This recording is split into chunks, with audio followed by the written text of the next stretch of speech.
The magical high school genre is home to, well, these, but every now and then, an anime comes along to prove there's still something left to offer, and sometimes that something is Best Girl.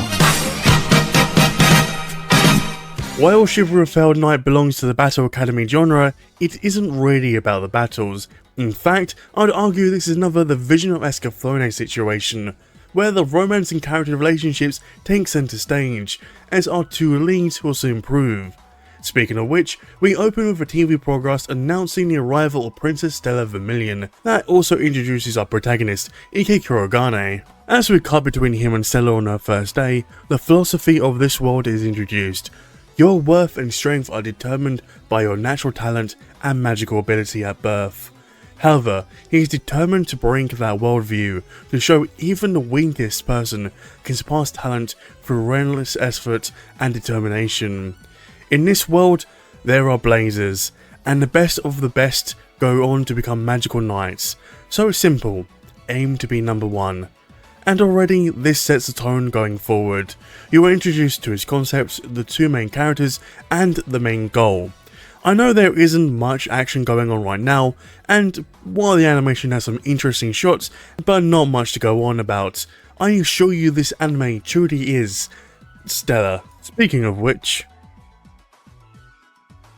Now, before anything gets out of hand, Ikki seeing the trope play out so much, make sure to act like a true gentleman. After the two are formally introduced, we cut to the director, who explains that the school's ranking has steadily been declining, and now on the very first day, she's already having to deal with this. What I really like about this interaction is that for once, we actually see a trusted adult within this genre. Sadly, something of a rarity. She calls Stella in, Ikki apologizes and accepts the blame, and Stella throw yourself upon your sword, demands her on her back. Ikki reacts like any normal person would, which only makes Stella more angry, and he only manages to save himself by giving her a compliment, making her wet. He then questions why they're roomed together, despite being opposite sexes and completely different ranks, as he's known as the worst one. Stella attempts to lay down the rules, but it goes nowhere, so they need to settle this with a duel. With Stella adding a wager with a scene I swear I've seen somewhere before, the mock battle is set for 1 hour later. However, with Ikki confident in his training, this is all that Stella can think of, as we know the philosophy of this world. Stella at the time is that worldview, coming from a country where magic knights are highly respected, born into royalty with a rare ability, is expected of her to be one of the best this generation, if not the best. While Stella's goal is to become a powerful knight for her nation, even in the halls as a new student she is already seen as a powerful blazer, someone who has never had to truly try due to her status and ability, but no one sees the hard work she puts in, and now this has turned into a battle of ideologies. With the battle going ahead, Ikki is on the defensive as Stella's able to burn him if he takes her attacks head on. However, Ikki acknowledges Stella's talent, but most importantly, her hard work, catching Stella off guard as this is the first time someone looked beyond her talent. However, with that, he goes on the offensive, with a quick flash of Stella overlaid onto him, showing us Ikki's grasp on sword fighting, and his philosophy of understanding the root of anything working backwards, forcing Stella to use an uncharacteristic move before he can finish the fight. Stella is forced to use her magic abilities, with her trying to end this in one move. It turns out Ikki is ready to do the same, showing us his trump cards. With that, he wins the match. As Stella recovers in the infirmary, admitting it's been a while since she lost, she asks the director why Ikki is ranked F. The ranking system, we learn, is based solely on the magical capacity, not skill. I love that we see the director's almost motherly relationship with Ikki and her faith in him. However, I fully feel she orchestrated this so he could show his skill against a powerful opponent, and so Stella could learn the answers she was looking for. While Stella and Ikki were clearly paired for fan service, it also makes narrative sense. Looking back, Stella could have won based on talent alone, but she was caught off guard. Thematically, Ikki needed that victory to step into the spotlight, and Stella needed that loss to break free from her mindset. As someone who has been around the discussion for this anime for as long as it's been out, I have seen the same critique, that Ikki should have lost here. His powers make his philosophy redundant, and people may pick up on the themes on the surface level and say even if he lost, the anime would have still been the same. And I'm here to say that is wrong. In this anime, every fight matters. Yes, Stella and Ikki would be friends and have respect for one another if he lost. But if he lost here, Ikki's story would mean nothing.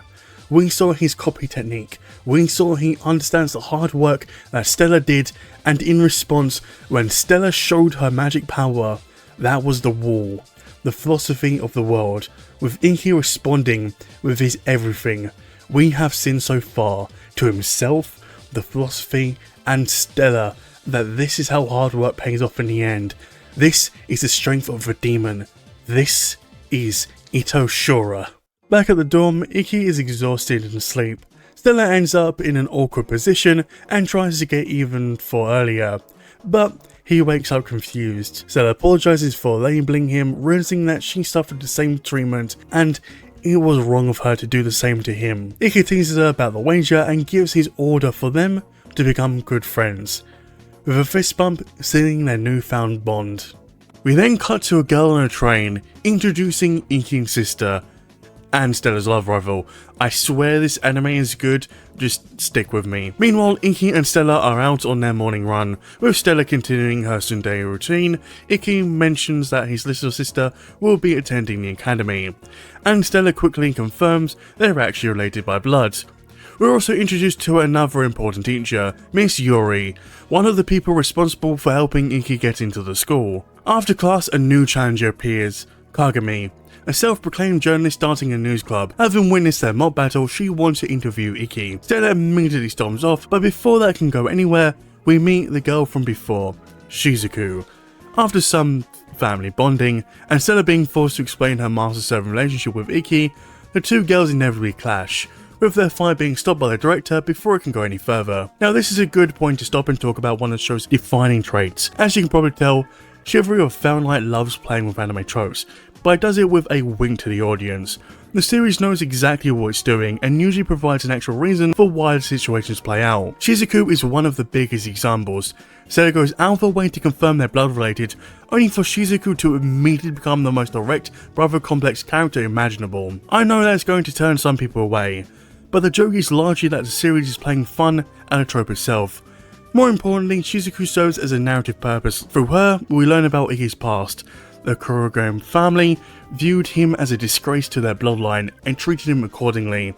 Since Ikki was the only person who genuinely cared for Shizuku, she grew up to resent the rest of the family, which is ultimately why she's fiercely attached to him. After Shizuku leaves, we're introduced to her new roommate Alice, who I'll come back to later. Stella then confronts Ikki about what Shizuku was talking about earlier. His family produced exceptional blazers for generations, but he was the one exception and was deemed unworthy because of it. One day, after running away from home, he found himself cold and alone until his grandfather appeared. His grandfather encouraged him, saying that refusing to give up was a good thing. It's kindness that stuck with Ikki, and one he hopes to pass on someday. Because nobody was willing to teach him, he trained entirely on his own. Even after getting to the academy, his family used their influence to place restrictions on him. Now, with a new director in charge, there's finally a chance for things to change.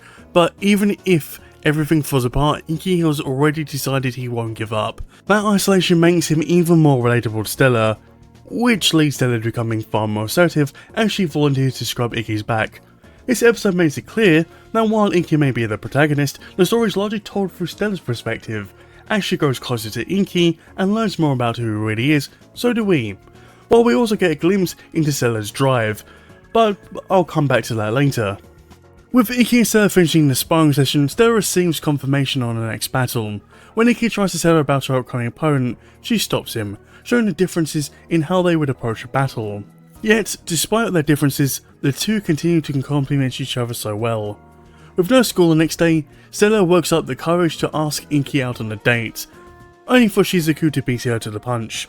Not willing to surrender that easily, Stella tags along, turning the entire outing into an open competition for Ikki's attention.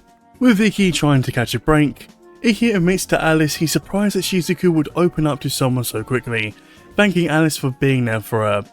Unfortunately, the conversation is cut short when a shopping mall is suddenly taken hostage.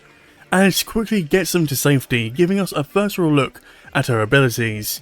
At the same time, Stella and Shizuku find themselves trapped among the civilians being held captive. Shizuku immediately comes up with a plan and tells Stella to hang hidden, but when a mother and child are knocked to the ground, Stella refuses to stand by and reveals herself. This is where the true antagonist finally appears.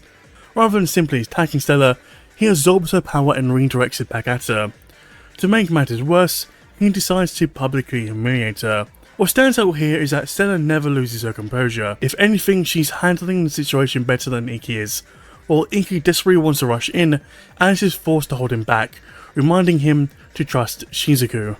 Once Shizuku creates a barrier, Ikki is finally free to act. Here we get to see another showcase of his skill. By narrowing his focus on an extreme degree, he effectively shuts off any distractions to the point that even colour disappears from his perception. With him disarming the guy and the situation, Ikki rushes straight towards Stella, but before anything can properly relax, another hostage is suddenly taken at gunpoint. Before the situation can escalate, every attacker is instantly taken down by an unknown figure. From the second he arrives, the tension between him and Ikki is obvious. He immediately implies that Ikki ran away from the previous fight, and now fate has left him with nowhere to run, as he is Ikki's next opponent. With the 7-star Sword Art Festival finally underway, Stella immediately wins her match by practically psyching out her opponent before the fight can even begin. Shizuku and Alice also advance, but Ikki's focus is elsewhere. He's completely absorbed in studying recordings of his upcoming opponent. However, this time it feels a bit off from his normal research. Stella barely notices anything is wrong, and Ikki explains this is the worst matchup for him. Kimihara avoids opponents he knows he can't beat, earning the nickname Hunter. While out jogging, Ikki runs into Alice, who asks what happened between him and Kimihara the previous year. Ikki explains that his family was actively trying to get him expelled from the academy, making him an easy target. Summoning his device, even for self-defense, would have resulted in immediate expulsion. Showing us no matter how many obstacles were placed in front of him, Ikki was never going to quit. With Alice telling Ikki that even though he doesn't realise it, she hopes one day someone will be able to recognise those wounds and help ease the burden he's been carrying for so long. Before long, it's finally time for the match. Although Ikki tries to hide it, he's clearly not himself. We see him making some more mistakes. Standing before the arena doors, he accepts the duel without hesitation, with a newcomer taking notice. Impressed by his resolve, she wants to see what he can do, but is taken away before she can join the harem. As Ikki waits for the match to begin, he reflects on everything it took just to reach this point. Every setback, every insult, every sacrifice. The pressure continues to build until his body finally begins betraying him. Without even realizing it, Ikki starts suffering a panic attack. When his name is called, the arena is completely packed. Both fighters step forward and the battle begins. And we quickly see why Kimihara earned the title of Hunter. Being able to change the arena and using his visibility, he attacks from complete safety, while taking obvious pleasure in tormenting someone he views as weaker than himself. Watching from the stand, Stella can't help but wonder why Ikki didn't go well from the start. It was the most tactical decision. With her realizing that, after everything he suffered just to earn this opportunity, there was no way he wasn't scared. Understanding what she failed to notice all along, leaves her furious with herself. As Kimihara humiliates Ikki in this battle, he decides to take it one step further and announces Ikki's special condition to graduate, with him playing everything up for the crowd, making them chant the worst one over and over again.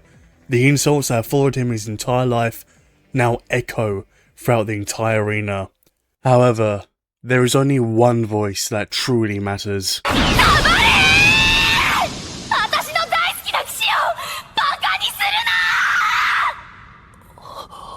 She demands that he get back on his feet.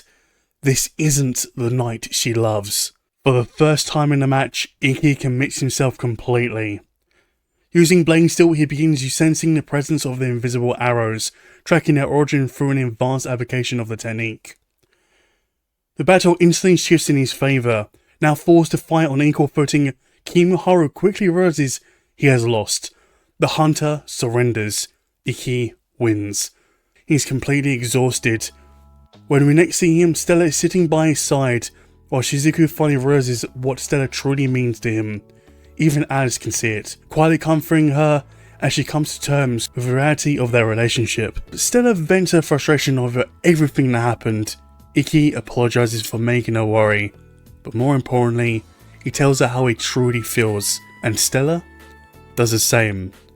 As someone who watched this while it was airing and had already spent years deep in the anime community, it felt like a breath of fresh air. By episode 4, they were already a couple.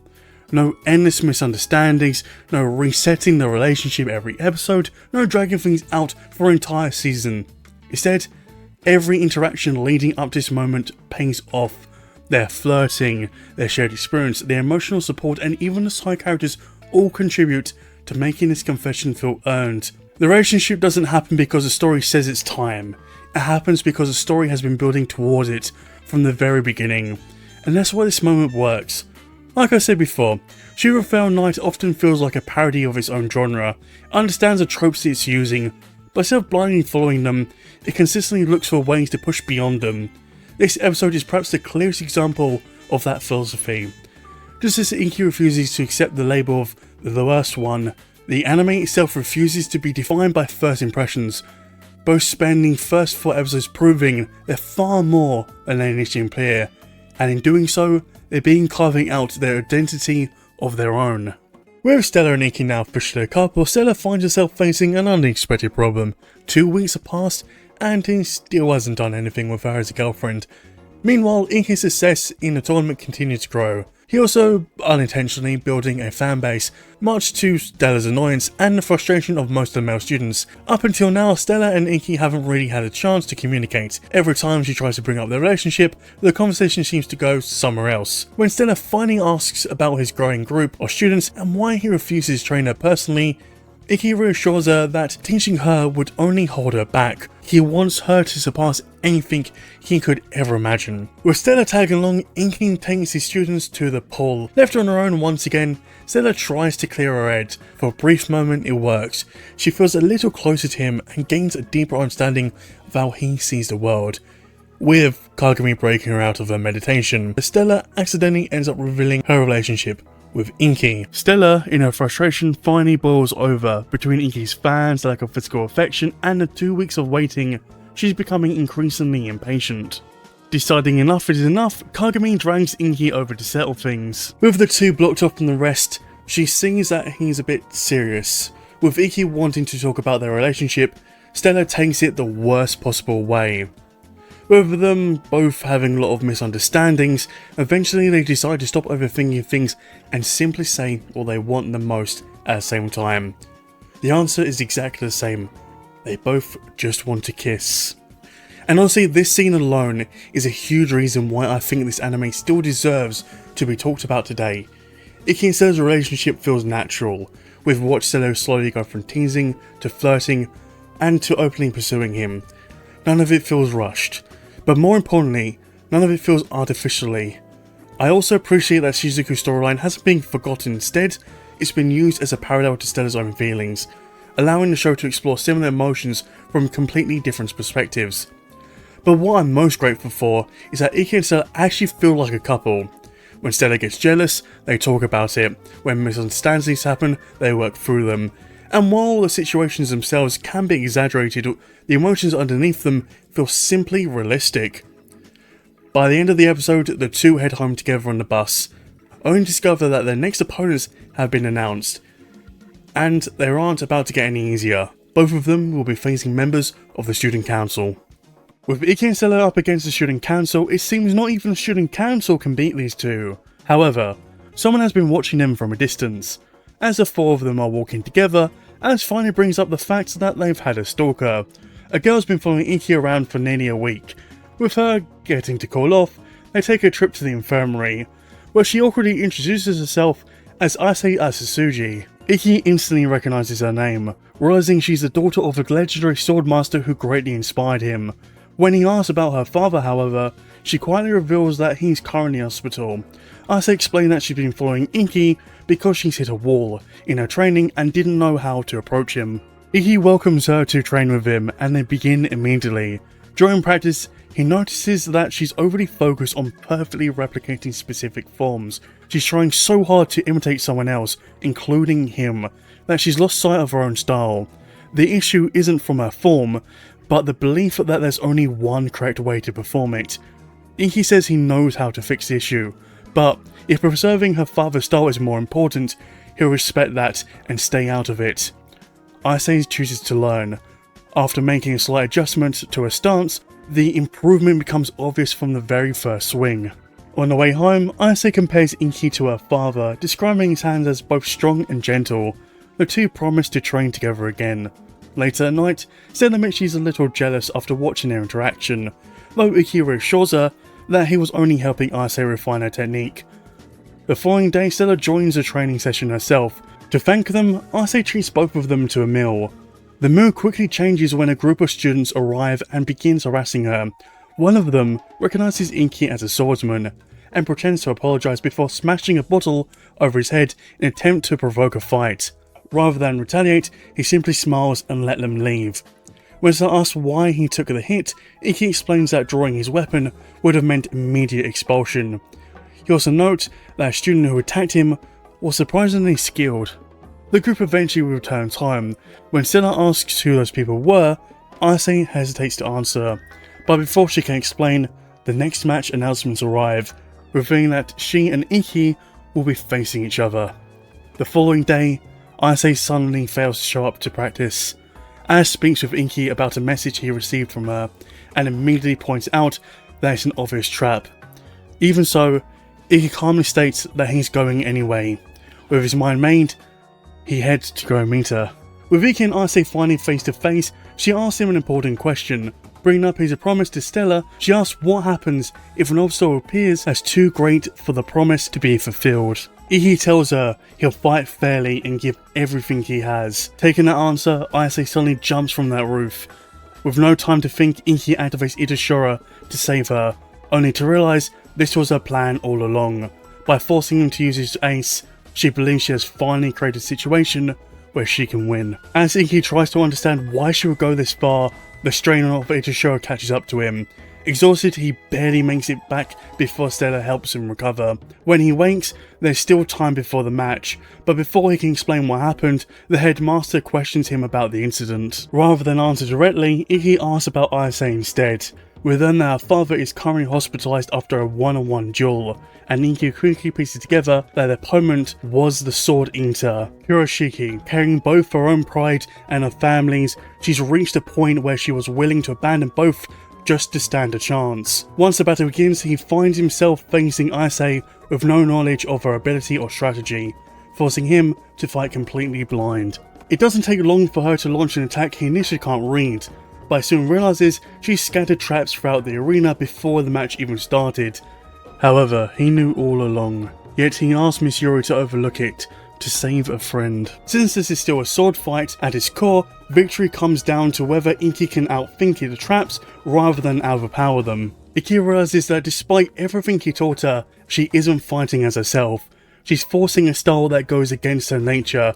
Shifting into the offensive, Ikki uses his perfected perception to evade her attacks, and when Ayase makes one final desperate gamble, it gives him the opening he needs. With a single clean strike, he wins the match. Ayase is left confused, but it soon becomes clear that there's nothing left for her to cling to. What she had been relying on wasn't a fighting style at all, it was a cry for help. Once the truth finally reaches her, she admits defeat. Ikki tells her that he'll help her reclaim everything she lost, and reminds her that, despite everything that happened, she's still his friend. For the first time, Ayase is finally able to say what she's been holding back all this time.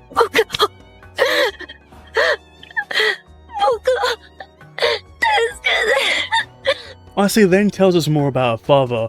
Although he retired due to a heart condition, he never stopped teaching his students. Of all of them, she was the one he believed in the most. and constantly reminded her to never abandon her pride, using the strength to protect others. On her way to confront Kuroshiki, she explains what really happened during his duel with Kaito.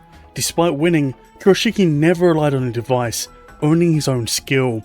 Before Kaito could even land a strike, his body simply failed to keep up. When they finally arrive, Ikki challenges Kuroshiki to a duel, declaring that the winner will claim ownership of the dojo. Having already proven himself, Kuroshiki accepts without hesitation. As the fight begins, we get to see Kuroshiki's blade, a sword able to stretch, striking with the unpredictability of a snake. Even with perfect vision, Ikki struggles to follow it, quickly realizing that Kuroshiki's great strength is his overwhelming speed and reflexes, allowing him to launch multiple attacks in a time it would take him or Stella to swing once. Watching from the sidelines, Ayase wants to intervene, but Stella stops her. She points out that Ikki is smiling. Stella then questions whether the last samurai truly fell with regrets, arguing that a swordsman like him, forced to fade, would have welcomed a battle like this. The apology Ayase has carried all this time wasn't for her. His apology was meant for Kuroshiki. As the battle pushes both fighters to their limits, Kuroshiki's weakness finally reveals itself. His stamina burns out far too quickly, with Ikki asking one simple question. The last samurai, was he smiling like we are now? くだらねえことを聞くな。こんな熱い試合を楽しめねえヘタレがラストサムライなんて呼ばれるわけがねえだろうが With Ikki giving closure to Ayase, there is only one thing left to do. Fulfilling the promise of the last samurai. With one final strike, the attack which lay dormant is finally shown. We see that Ikki was not only able to teach Ayase, she had also taught him something valuable. With newfound respect from Kuroshiki, the dojo is back in its rightful hands. Accepting responsibility for everything she's done, Ayase also receives news that she has been waiting for. Her father has finally awakened. With the selection matches continuing, Ikki remains undefeated. Since both he and Stella have some time before their next matches, the director sends them away at essentially a training camp disguised as a bit of downtime. At the same time, we see Shizuku heading off on her own. While making their way to the mountain, Ikki spots a familiar group ahead, the Student Council, who appear to be preparing for battle with a game of badminton. The two quickly learn that they're there to help clean and maintain the campgrounds alongside the Student Council. After finishing the work, Ikki and Stella decide to visit a nearby waterfall. However, something is clearly bothering Stella. She tries to brush it aside. Before long, Stella can barely keep going. She's running a fever and beginning to come down with a serious cold. Ikki decides to bring her back to camp, but a sudden storm forces them to take shelter inside a nearby shed. As he does his best to calm her down and help her recover, the situation mirrors the way their relationship first began. Now, I know this scene is a bit fanservice-y, but it really enforces their growing intimacy rather than distract from it. Caught up in a moment, Stella asks whether he wants to take things further. Ikki hesitates before ultimately apologising, explaining that he doesn't feel like he can face everyone with pride if they cross that line right now. The quiet atmosphere is shattered when a giant creature suddenly attacks the cabin. Ikki barely manages to save her before cutting it down, only to discover that every piece simply splits apart into more monsters, drawn towards Stella until the Student Council arrives and helps to turn the tide. Even then, defeating the monsters isn't enough. That's when the president finally appears. In a matter of moments, she cuts through the creatures and ends the threat entirely. And just as that conflict ends, another seems ready to begin, because it looks like her next opponent may be Shizuku herself. Shizuku explains that she was considered a talented blazer even as a child. She also realized early on that she struggled to connect with other people. That belief lasted until a young Ikki proved her wrong, and from that moment on, she chose to follow in her brother's footsteps. Back in the present, Ikki and Stella discuss Tsuka, ahead of her upcoming match with Shizuku. Knowing what's at stake, Shizuku spends her time training against other lightning users. Even so, Ikki worries that she's pushing herself too hard. After getting a moment alone together, Alice brings up Ikki. Shizuku admits that if Stella were in her position, Ikki would see her as an equal, rather than someone he would constantly worry about. Through this match, she wants to prove herself wrong, to show that she's capable of standing beside him. With that, the day of the match finally arrives. As the battle begins, Shizuku immediately keeps her distance. As far as anyone knows, the only reliable strategy has always been simple: never let her get close. Fortunately, long-range combat is where Shizuku excels. That advantage starts to disappear when a sudden strike from Toka catches her off guard. Using a water decoy, Shizuku escapes before the damage can become decisive. Watching from the sidelines, Ikki realizes he's seen something similar before. Toka is using a breathing technique that interferes with her opponent's perception. The realization leads him into an uncomfortable conclusion. The only realistic counter would be a close-range technique capable of intercepting the attack before it lands. As Stella continues cheering her on, Shizuku finds a second wind. With little left to lose, she commits herself to one final gamble. Using a water decoy, she transforms the battlefield into a dense fog for her last attack. Yet even then, Toka's ace proves once again why it has remained undefeated for so long. Later, Shizuku wakes up in the infirmary and asks to be left alone. Everyone respects her wishes, except for Alice, who stays behind and quietly lets her cry in her arms. We open with Stella's match having just ended, allowing her to reunite with Ikki. Both are excited that they're getting closer to their promise they made to each other, and after sharing a kiss, we notice someone secretly taking their picture from behind a tree. Not long after, the director calls Ikki into her office and asks whether he knows a man named Akaza. The person who has been stalking him turns out to be the head of the ethics committee, operating under his father. Feeling responsible for the trouble this may cause, Ikki immediately offers to withdraw if it's creating problems for the school. The director refuses outright, making clear that she intends to protect him. Soon afterward, Ikki and Stella are summoned to student council room. Along the way, we get a better look at just how clumsy Toka and heads to a local orphanage to help out. While there, Ikki spends some time talking to Toka and reveals that he's already figured out how her noble art works. By partially blocking her own vision, she's able to dramatically increase her accuracy. Yet, as he watches her interact with the children, Ikki realizes that her greatest strength isn't her ability at all. It's her ability to inspire others and use her power for their sake. That realization leaves him wondering where his own strength truly comes from. Unfortunately, that question is quickly overshadowed when he and Stella return to find themselves at the centre of a public scandal. Moments later, a car arrives carrying Akaza himself, who demands that Ikki accompany him under a summons from the ethics committee. Ikki agrees and is immediately placed under confinement. During questioning, the committee repeatedly presses him about his relationship with Stella, but he remains calm and respectful, insisting they have done nothing wrong. Rather than investigate the truth, however, they're clearly looking for a confession and a reason to remove him permanently. While Stella continues advancing through the tournament, Ikki remains trapped in the cell. Rumours about their relationship spread throughout the school. At the same time, the committee forces Ikki into practice matches at the facility. Watching everything unfold, Stella begins wondering whether she's responsible for what's happening. That's when Shizuku reminds her of something important. Ikki is enduring all of this because he chose to. He's fighting through it because of how much she means to him. Stella struggles to find a way to help. Then one of the teachers secretly slips something into his pocket. Inside is a lock of Stella's hair. Determined to settle things directly, Ikki decides to speak with his father. A face-to-face meeting is finally arranged. During their conversation, it becomes clear that what Ikki has awaited all along isn't praise or status. He simply wanted acknowledgement from his father.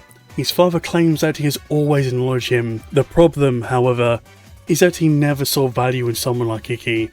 To him, a son without talent is nothing more than mediocrity, and mediocrity has no place within the Kurogane family. By the end of the conversation, the weight of that realization leaves Ikki completely shaken, yet he has no time to process it. His final challenge has already been decided. He'll be facing Toka in a winner-takes-all battle. If he wins, the ethics committee will leave him alone. If he loses, everything he fought for comes to an end.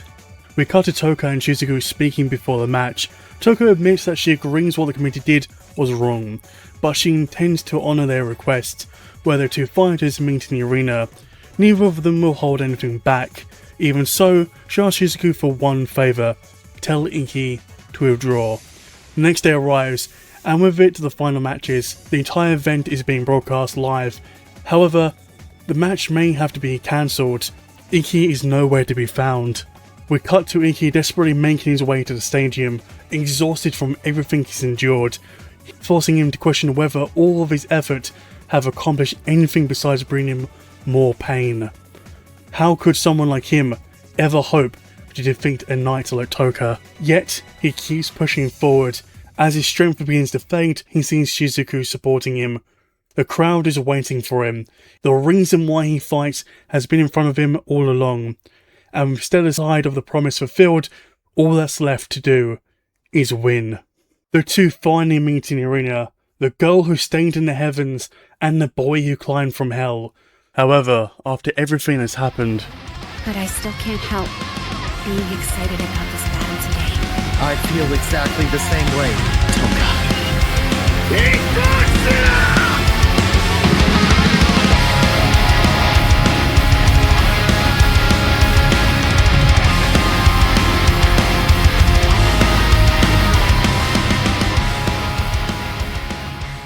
Ikki has become something greater than the failure everyone once believed him to be. Even so, he refuses to collapse just yet. There is still one thing left he needs to do. As Stella steps onto the arena, the promise they made to each other is finally fulfilled. He asks her one question. ステラ、僕の家族になってほしい。私を一気のお嫁さんにしてください。 For the first time in his life, Ikki is able to stand proudly before everyone, not as number one, but as someone who earned his place through sheer determination. And so, the tale of the worst one comes to an end. Chivalry of Fell Knight is an interesting series because it understands the genre it belongs to, while finding ways to move around many of its common tropes. Beneath the action and romance is a story about family, belonging, sex and a weight of conservative ideals. When it first aired back in 2015, I was only about 5 years into my anime journey.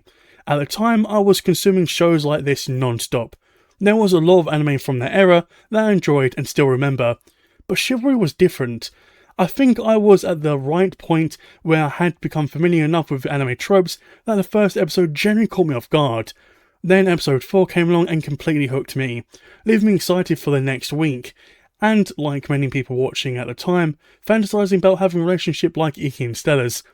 Funny enough, this anime is also the main reason I wanted to review anime on YouTube in the first place. Sadly, it only took me 11 years, so finally getting around to doing it. It's also a shame the series never received a second season.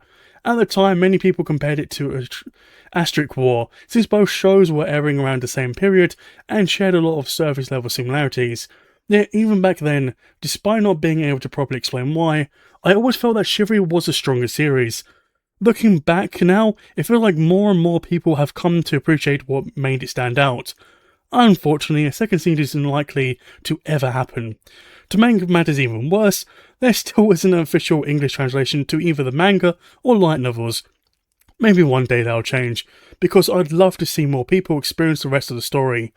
Even so, I'm glad I finally came back to the series, not just because it's good anime, but because it's one of the reasons I'm sitting here making videos today. And if you enjoyed videos like this, why not like and subscribe? It helps me out a ton.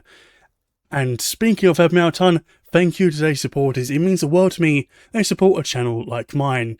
In any case, I've been 𝕉𝕉𝕉𝕉, and I'll see you all in the next video.